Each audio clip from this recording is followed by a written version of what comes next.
Gail, I remember going to sustainability events back in the 90s, right? Yeah. And the things that they were, showing out in LA, because my sister lived in LA.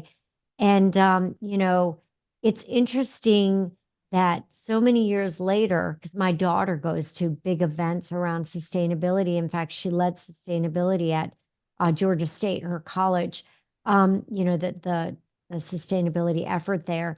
And it's interesting to me that the same products, services, talk track, the things that we were being told in the 90s, here are things that you can do, are the exact same things. I'm like, well, I knew about that and I was thinking something new.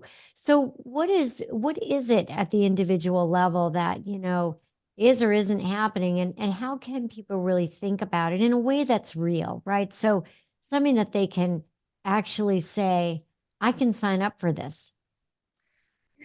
Micro actions. I mean, really, and it's really just more, I think, intentionality and awareness. Like if you just Yeah. single-use plastics. I mean, just start there. I asked one of my team members who helps lead the ESG practice. I said, "How did you get started?" And he said, "I stopped using straws."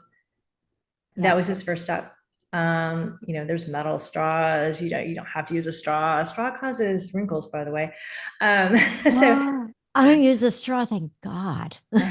yeah, so there you go. There's your motivation. But and then just awareness. And once I became like aware of single-use plastics, like, do I really need a plastic fork or will a metal one? I'm noticing grocery stores, even they're giving samples now, they use a little paper version of a spoon. Yes. Little things like that. Like, okay, if you've got to use disposable plates, you're having a big party or whatever, don't go with styrofoam. It's gonna, stay around forever. Go with something biodegradable. I had some that were made out of like some kind of palm leaves or something. Like leaves were beautiful for Wow. the holidays. Yeah, so they don't have to be ugly, right? Yep. Just little tiny intentional things. I've got a broken keyboard that's sitting right here. My keyboard broke last week, and I'm not going to throw it in the trash. I'm going to take it to an electronics recycling center. Like it's just little tiny steps. I mean, there's bigger things. We just did a whole climate week where every day at Credera we had presentations on different ways. So whether it's meatless Mondays or you know, uh, Hmm. commuting methods, which in Dallas, Texas, we don't have a lot of options, but in Denver, apparently the city will subsidize you a cargo bike. Um, Wow. so yeah, just say, I think just once you start paying attention, you'll see ways that you can take little micro steps.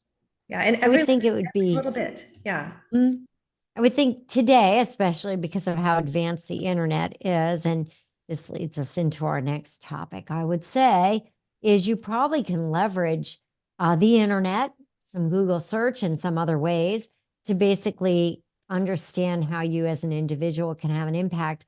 I'm with you. It can start really small and just thinking about it very intentionally.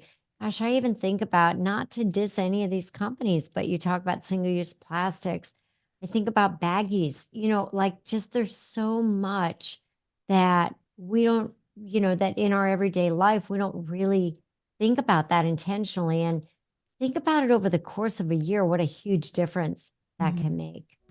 Hey, it's Michelle. Thank you so much for listening today. If you enjoy our podcast and know someone who you believe would make a great guest, I would love to hear from you. Feel free to connect with me on LinkedIn and let's talk.